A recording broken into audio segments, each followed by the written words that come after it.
Hey guys, the alternative theories here. Welcome to a part 4 of what if Peter Parker told Harry Osborn about his powers earlier. Thank you so much for your support in the last 3. I really hope you guys enjoy this one. I'm trying to do my best on all of them. Alright, here we go. The next day, Norman and the Goblin would still have their conversation about killing the board members as Norman was in shock to discover that he was the one responsible for their deaths, but feels a little relieved that one of them survived, and he would tell the Goblin he didn't succeed completely as one of them was still alive. The Goblin assured him that was an easy fix. They can kill him another day, and they could also possibly get Spider-Man to join them. Later, in the Daily Bugle, Peter and Joan are arguing over JJ accusing Spider-Man of being responsible for the attack in the festival, and throwing out the possible conspiracy theory about Spidey and the Goblin secretly working together. And Spider-Man would still get captured by the Goblin like in the original timeline, and would explain to him that despite everything he's done for the city, eventually they'll hate him, so why bother? And makes him an offer to join forces, but in the end, Spidey would never join him. And Peter would still save MJ from those muggers, and the two would still share that passionate romantic kiss scene we all liked. The Thanksgiving dinner would play out the same way as Norman discovered that Peter is really Spider-Man through his injured cut in his arm. As Norman went home, he started drinking and was in a state of panic. He asked the Goblin what they should do after figuring out that his son's best friend is the Webhead. The Goblin would say, Spider-Man's old but invincible, but Parker can be destroyed. Norman admits he couldn't do that. After all, Peter is Harry's best friend and brother. The Goblin would rebel and tell him, the trail to victory cannot be left alone. We must make him suffer, make him wish he were dead. Norman would ask, but how? The cunning warrior attacks neither body or mind. Norman, not understanding the Goblin's riddles, shouts out, tell me how! The heart, Osborn! First, we attack his heart. Norman puts two and two together and asks, wait, you mean attack his Aunt May? But she's just an old lady. No, we go after that Mary Jane girl. She is his heart. But that's my son's girlfriend.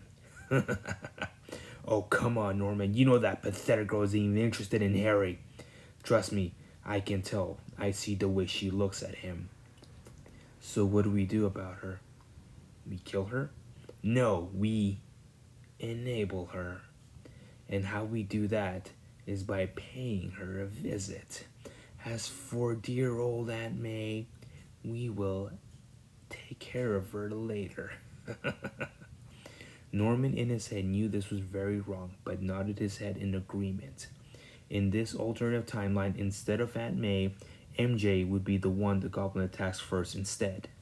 Back in her home, MJ was in her room thinking about the awful Thanksgiving dinner she had and what Norman said about her.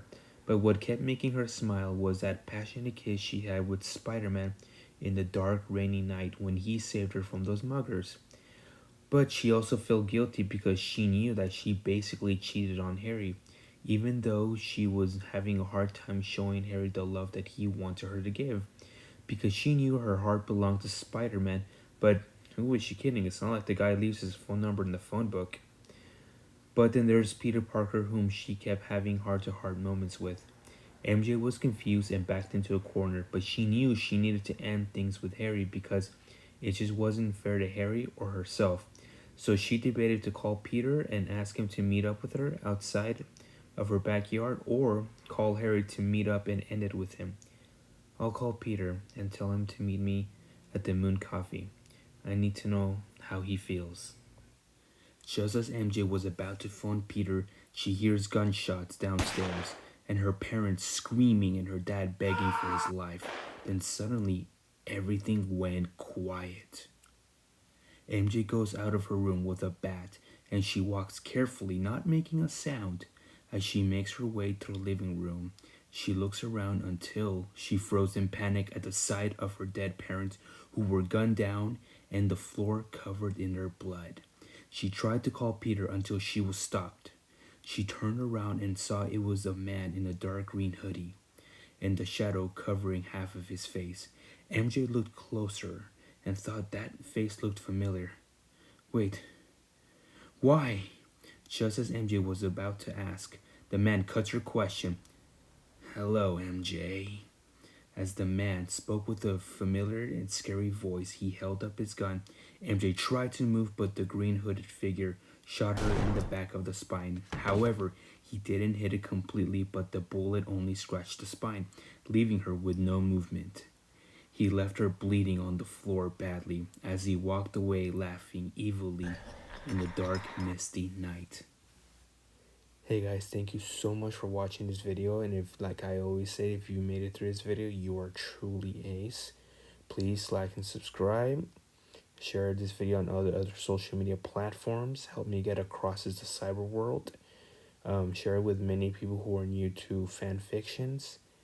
Thank you so much for your continuous support on the last 3. Please continue supporting me. I am currently writing, as I said before, what if Harry Potter turned evil, and what if Anakin Skywalker went with Master Yoda to see the shamans of the Force.